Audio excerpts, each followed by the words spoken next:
He smirked at her worn sneakers, then at the simple name tag pinned crookedly to her uniform, and decided she would be tonight's entertainment. To Evan Blackwood, the waitress approaching his table wasn't a human being worthy of respect. She was an opportunity to show off, to prove his sophistication to the woman sitting across from him. He thought that by ordering in rapid, flawless French, the kind he'd learned at his Swiss boarding school, he could make her squirm, could watch her fumble and apologize while his date admired his worldliness. He thought he had all the power at this moment. He was catastrophically wrong. He didn't know that the woman holding the notepad wasn't who she appeared to be, and the words she was about to speak would not only shatter his carefully constructed evening, but would set in motion events that would turn his entire world inside out. This is the story of how privilege collided with reality, and why you should never assume you know someone's story. Before we dive deeper into this story, click the subscribe button and tell us where you are watching from in the comments section.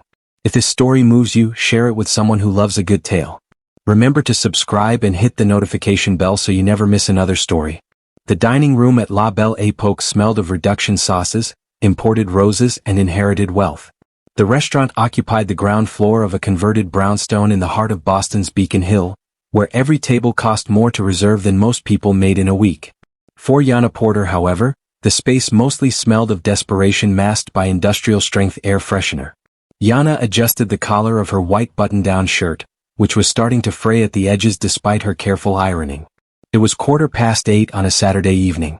The restaurant was packed, every table filled with the kind of people who didn't look at prices on menus. She moved between tables with practiced efficiency, her face arranged in an expression of pleasant attentiveness that gave nothing away. Table 6 needed more bread. Table 9 wanted to complain about the temperature of their soup.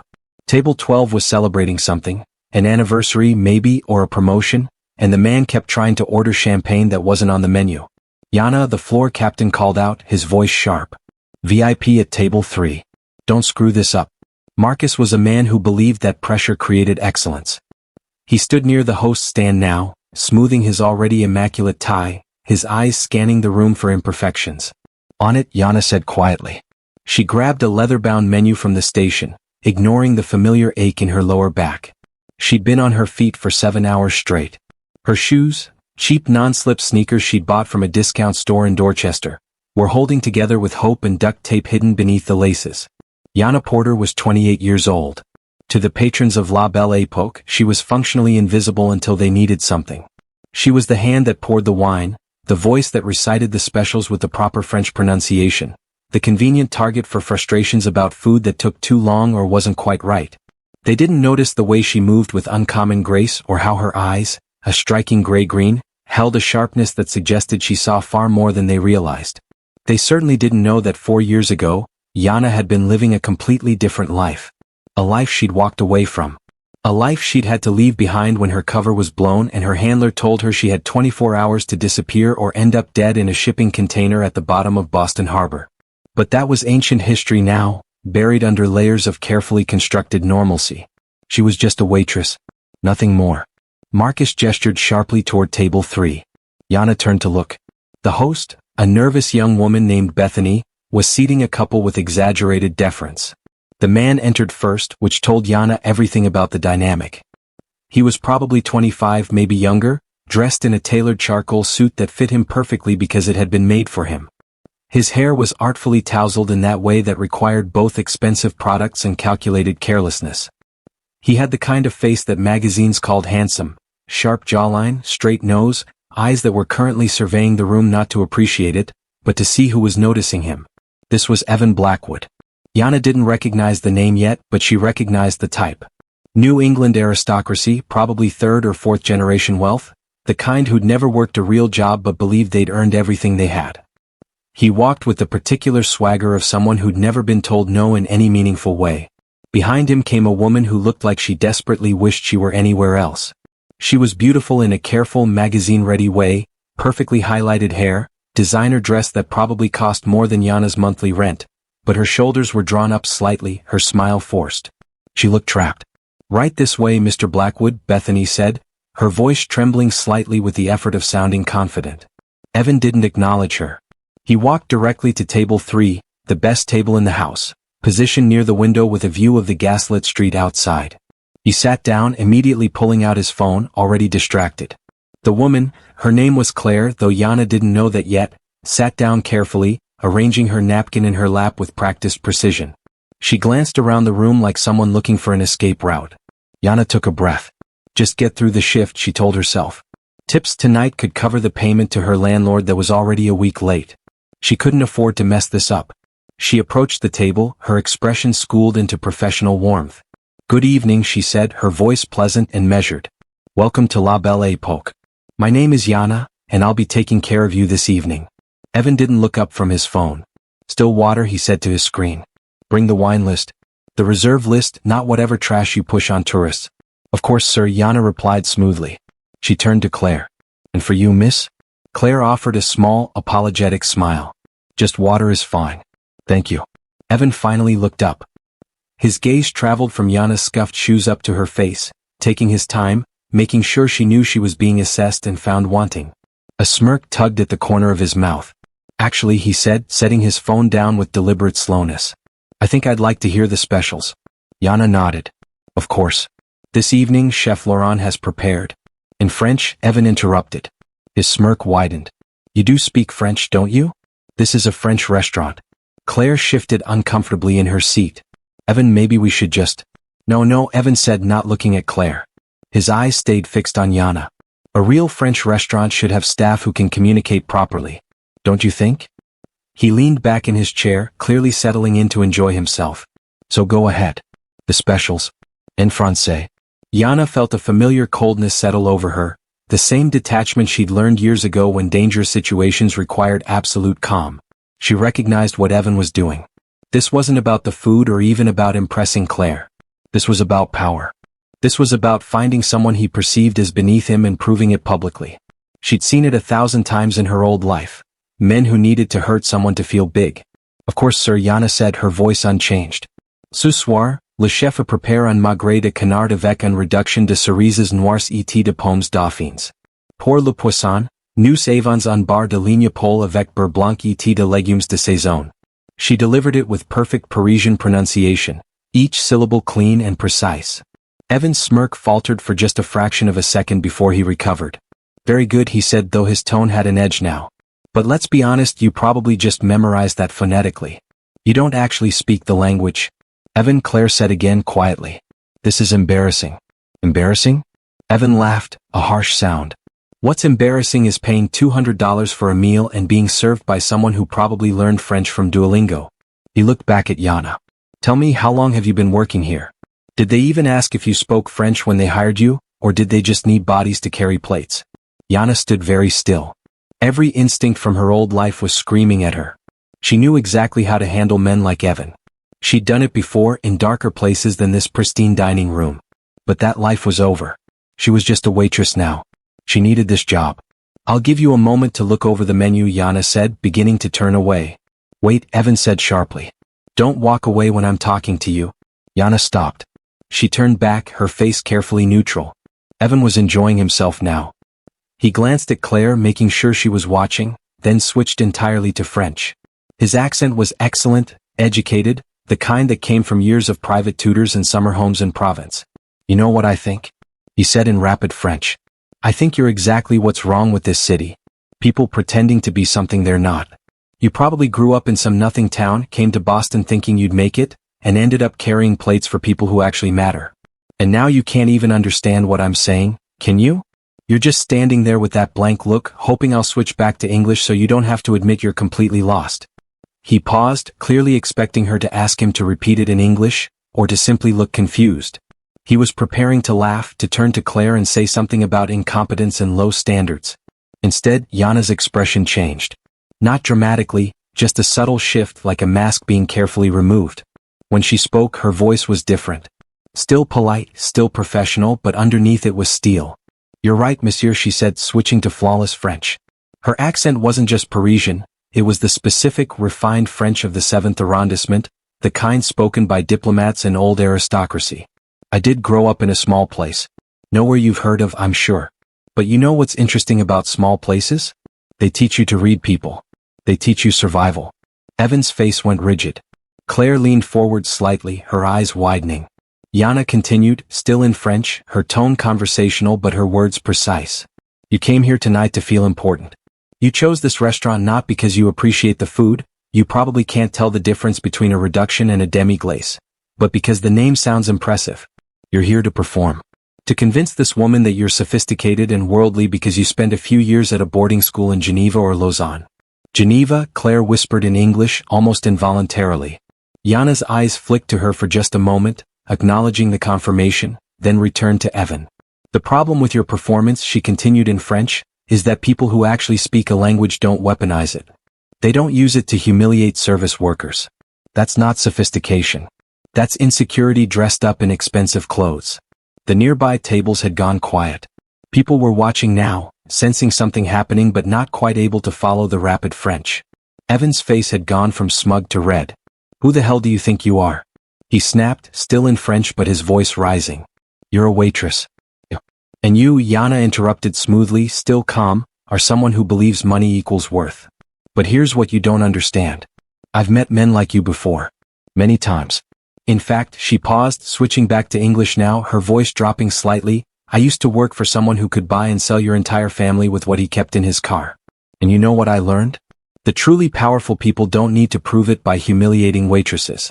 Evan stared at her. For the first time, something like uncertainty flickered across his face. There was something in the way Janne stood, in the steadiness of her gaze, that didn't fit the role of intimidated server. I want to speak to the manager, he said, his voice tight. Of course, Janne said pleasantly. She turned and walked toward the kitchen, her heart hammering but her expression serene. Marcus was going to fire her. She knew that. But God, it felt good. 20 minutes later, the situation had somehow gotten worse and better simultaneously. Marcus had come out, apologizing profusely to Evan while shooting Janne looks that promised her immediate termination. Evan was demanding Janne be fired on the spot, his voice carrying across the dining room. Claire had gone silent, her face pale, looking down at her untouched water glass. And then the front door opened and everything stopped. The man who entered was flanked by two others who radiated the kind of dangerous competence that made Marcus's throat click audibly. But it was the man in the center who commanded attention. He was tall, dressed in a simple black suit that probably cost more than everything Evan was wearing combined, but wore it like he didn't notice or care. His face was striking, dark eyes, sharp features, an expression of absolute calm that somehow felt more threatening than any scowl could be. This was Day. And Janne felt her blood turn to ice. The restaurant seemed to hold its breath. Day's eyes swept the room with a kind of assessment that missed nothing, and when his gaze landed on Janne, still standing near table 3, she saw recognition flash across his features. Not surprising. Recognition. Like he'd known exactly where to find her. Evan, oblivious, was still mid-rant. Completely unacceptable, he was saying to Marcus. I demand. His voice cut off abruptly as Day walked past the host's stand without waiting to be seated and moved directly toward table 3. One of the men flanking him positioned himself near the entrance. The other stayed close behind Day. Good evening, Day said, his voice soft but carrying easily in the quiet room. His English had the barest hint of an accent, impossible to place. He looked at Janne. I believe I owe you an apology. Janne's mouth went dry. Sir, please, Day said, holding up one hand. Let me finish. He turned to Evan, who was staring at him with a mixture of confusion and growing apprehension. You were attempting to humiliate this woman using French, yes? Evan straightened, trying to recover his bravado. That's between me and the restaurant management. This doesn't concern. But Day wasn't looking at Evan anymore. He pulled out the chair across from Claire and sat down without asking permission. He reached into his jacket, Marcus flinched, and pulled out a leather business card holder. I apologize, he said, looking at Claire now. She met his eyes and went very still. A woman with instincts for danger, Janne thought. You came here for a pleasant evening, and instead you've had to watch your companion cosplay as someone important. That must be exhausting. Excuse me, Evan sputtered. Do you know who I am? Day turned to him slowly. His expression didn't change, but something in the air shifted. The temperature seemed to drop several degrees. Yes, he said quietly. Evan Blackwood. Son of Richard Blackwood of Blackwood Capital Management. You manage approximately 200 million in inherited wealth, mostly in mutual funds that any competent teenager could handle. Last quarter, your returns were 8% below market average. He paused. Your father is currently exploring options to replace you with someone who understands the difference between risk and recklessness. Evan's face was drained of color. How do you? Day continued as if Evan hadn't spoken. You also have a pending lawsuit from a former assistant alleging workplace harassment, which your family's lawyers are desperately trying to settle before it goes public. The settlement offer is currently at $300,000. He tilted his head slightly. Will you take it, do you think? Or will you let it go to discovery, where all those creative expense reports will become public record? The restaurant was dead silent. Even Marcus had forgotten to breathe. Who are you? Evan whispered. Someone who knows the difference between wealth and power, Day said simply. He looked at Janne again. As I said, I owe you an apology. I should have arrived sooner. Janne found her voice. Sir, I don't understand. Day stood up. He pulled a business card from his holder and placed it on the table in front of Claire, not Evan. If you need a car, he said to her, call that number. It will take you anywhere you want to go. Tonight or any night. No charge, no questions. Claire stared at the card, then at Day, then slowly nodded. Thank you, she whispered. Day turned to Marcus. My associate will settle the bill for this table, plus whatever this young woman's, he gestured to Janne, wages would have been for tonight. Consider it compensation for the disruption. Marcus nodded frantically. Of course, sir. Absolutely, sir. Day looked at Evan one more time. In the future, he said softly, choose your targets with more care. Not everyone is who they appear to be. He let that hang in the air for a moment, then turned to Janne. Walk with me. It wasn't really a question. Janne untied her apron with hands that she kept steady through sheer will. She set it on the service station and followed Day toward the door. As they passed Evan's table, Claire was picking up her purse. She met Janne's eyes and mouthed two words, thank you. Outside, the November air was sharp and clean. Day's car was parked illegally directly in front of the restaurant, a black Mercedes with tinted windows. One of his men opened the rear door. Janne stopped walking. I'm not getting in that car, she said quietly. Day turned to face her. For the first time, something like amusement flickered in his eyes. Still cautious. That's good. He gestured to the bench outside the closed bookstore next door. Then let's sit. They sat. The street was quiet, the earlier dinner crowd having dispersed. Janne could still see into the restaurant through the window. Evan was signing the check with shaking hands while Claire was already halfway to the door, the business card clutched in her hand. You've been hiding well, Day said after a moment. His voice was conversational. For years. That's impressive.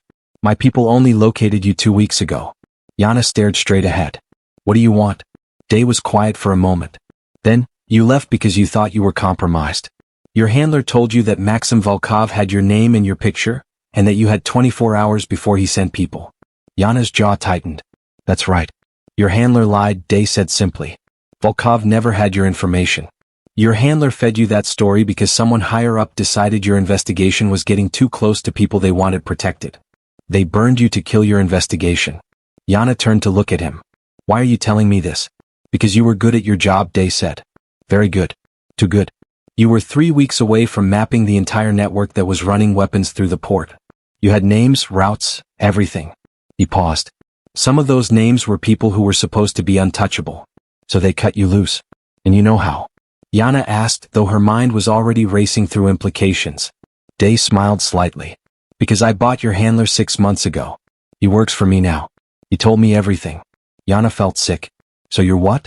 Here to finish the job? To tie up the loose end I represent? No, Day said. I'm here to offer you your life back. He reached into his jacket again and pulled out a manila folder. He set it on the bench between them.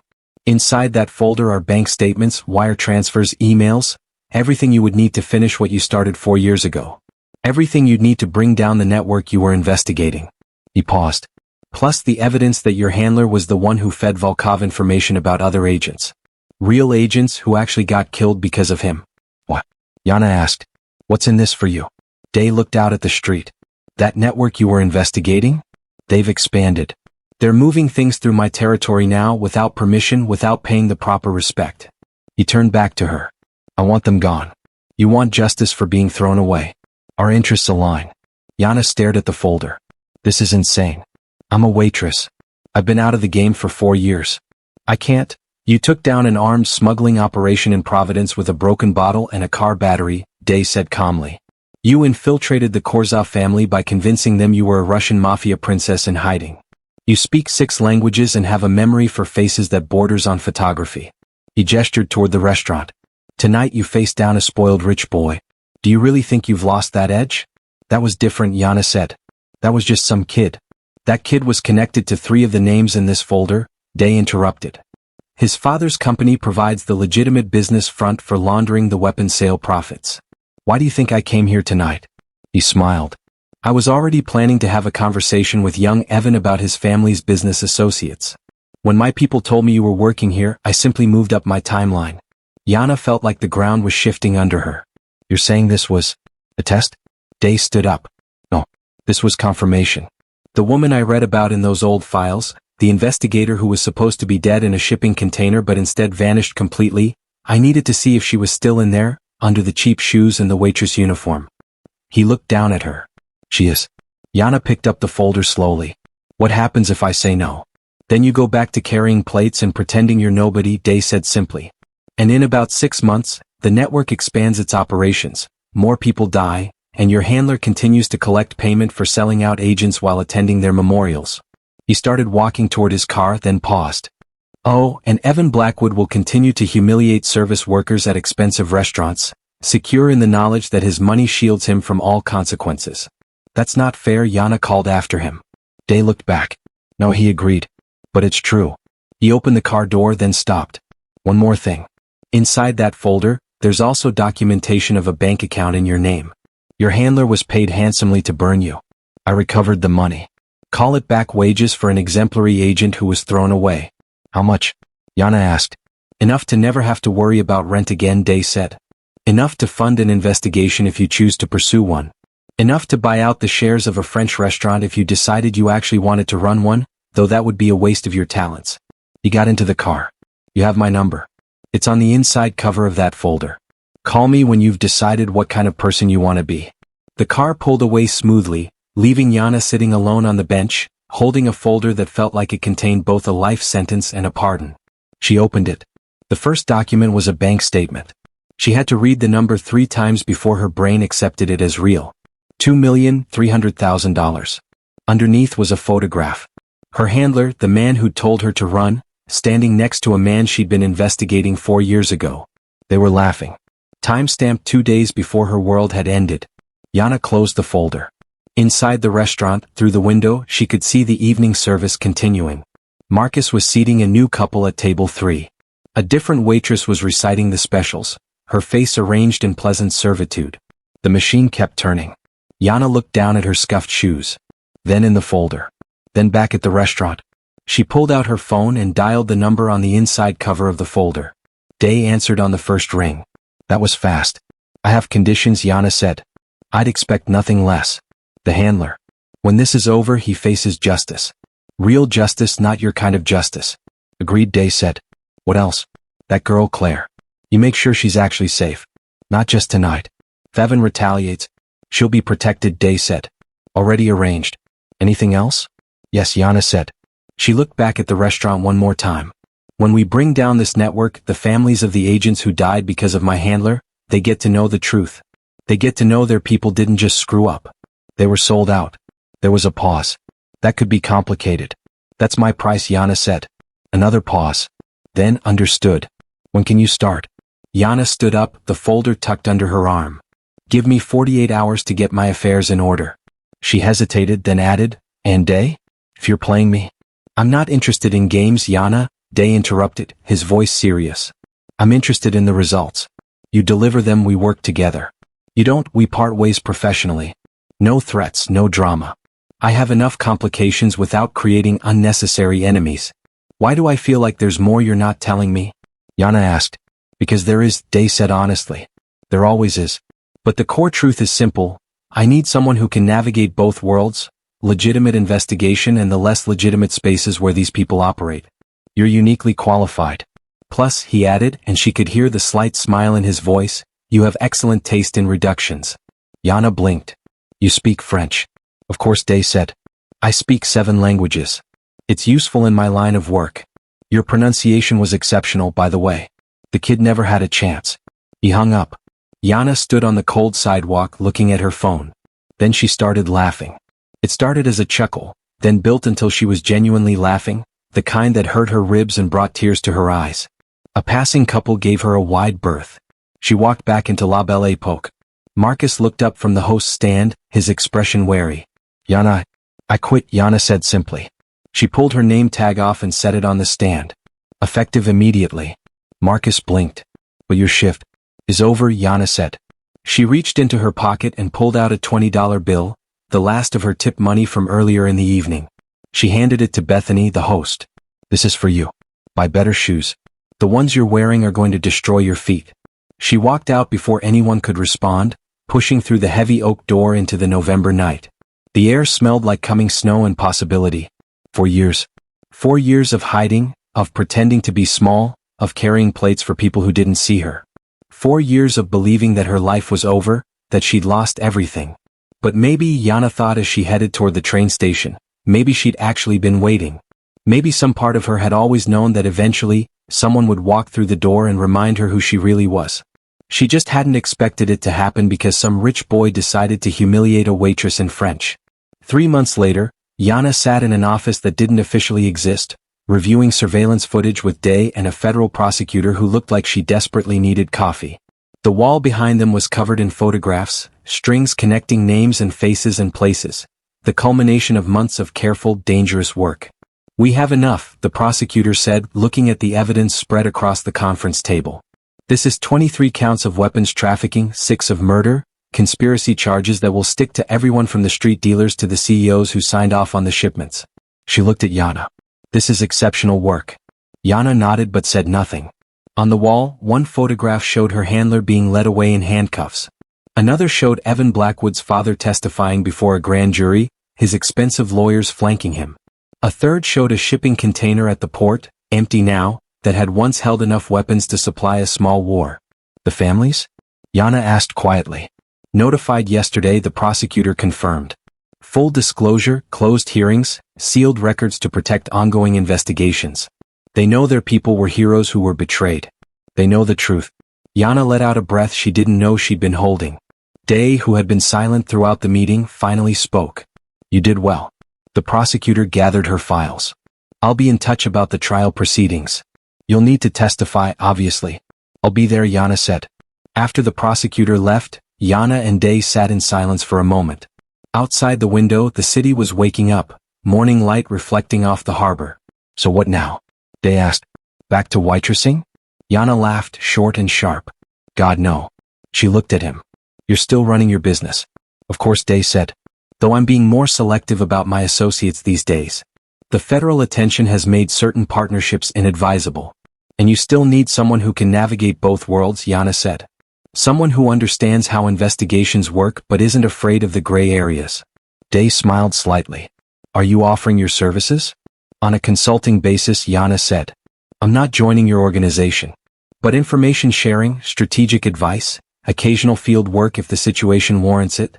I think we could help each other. Day considered this. The fee would be substantial. I'd expect nothing less, Janne said. She stood up. And Day?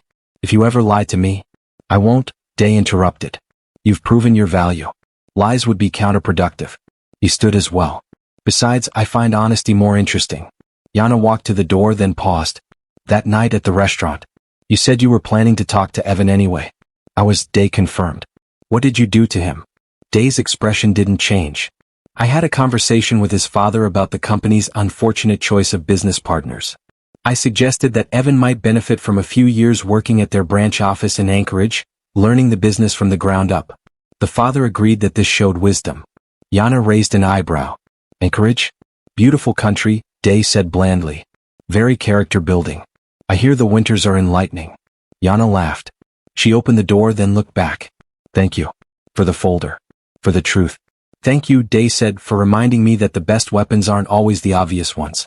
Sometimes they're just a waitress who speaks better French than a boarding school graduate. Janne stepped out into the corridor, then into the elevator, then out into the morning. The city stretched out before her, busy, indifferent, full of secrets hiding in plain sight. She pulled out her phone and texted Claire, the woman from the restaurant. They'd stayed in touch, irregular messages that had gradually built into a genuine friendship. Coffee this week? Janne typed. I have a story to tell you. The response came back immediately. Absolutely. Fair warning though, I'm bringing someone. Her name is Sarah. She just left her job at a French restaurant and we got to talking. I think you two would like each other. Janne smiled and typed back. Sounds perfect. She slipped her phone into her pocket and started walking. The November morning was cold but clear, the kind of day that felt like anything was possible. Somewhere behind her, in offices and courtrooms and police stations, the machinery of justice was grinding forward, processing the evidence she'd helped gather. But here now, in this moment, Janne was just a woman walking through Boston at dawn, finally free of the weight of hiding, finally able to be exactly who she'd always been. All because some rich boy had decided to order in French, thinking he was the most dangerous person in the room. He'd been wrong about that. And by the time he realized his mistake, it was far too late. The truly dangerous ones, after all, are the ones you never see coming. And Janne Porter had spent 4 years being invisible. She'd gotten very, very good at it,